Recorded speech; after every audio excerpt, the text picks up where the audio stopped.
does it mean when you say you have more genes, for example, the vitamin D receptor gene, does that mean you're going to have more vitamin D receptors? If you have more expression of that vitamin D, you're going to have of the receptor. Yes, you will have more receptors expressed.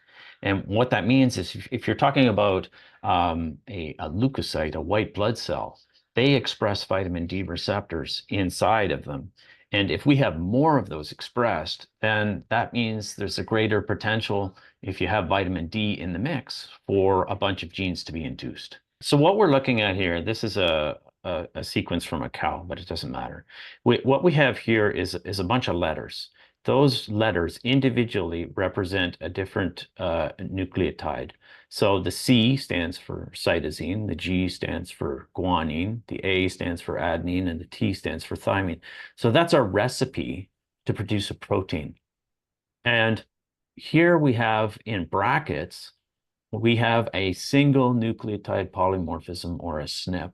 If we were to look at a whole population, some people have cytosine there, other people have thymine.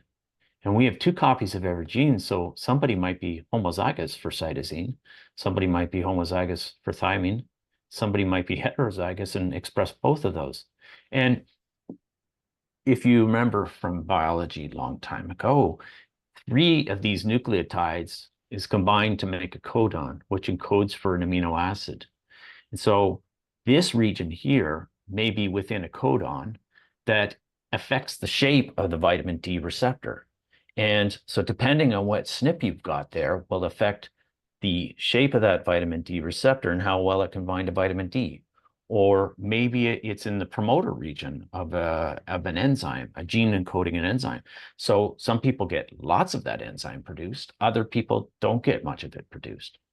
So that's what a SNP is, and that's how it can affect the recipe to make a protein. What this shows is this VDR stands for vitamin D receptor.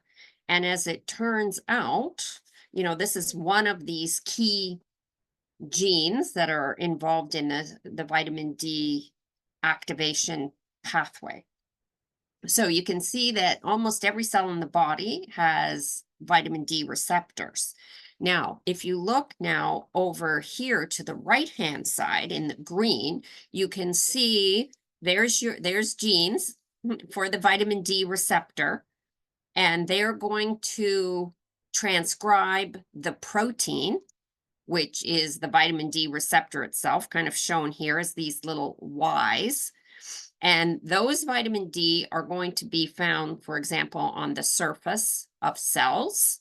And the blue is the vitamin D binding to those. So here, this is how it works sort of in a normal individual with a really nice fit between the vitamin D receptor and the vitamin D itself. But now look what happens in this person over here, because they have a different SNP in this area of the gene that encodes the vitamin D receptor.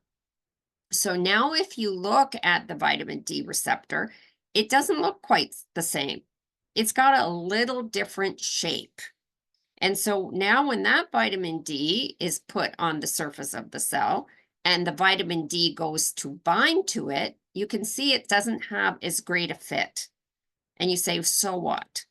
Well, it means the efficiency of this reaction in this person over here with this particular SNP is less efficient than in this person in the green. So that tells you exactly how SNPs, that's just one example. We've just pulled one small example. The vitamin D receptor is going to have an impact on different individuals. So genetics matters. The SNPs you have matter. And we now know from other studies that supplementation, that's why some people respond to supplementation better than others. Some people, you can give them 1,000 international units per day and they'll do quite well. Well, maybe they're this guy in the green. But if you're this person over here with a different SNP, well, 1,000 isn't going to do it because you're not very efficient. It's going to take a lot more vitamin D to get this system working properly. So hopefully that kind of helps explain how SNPs can influence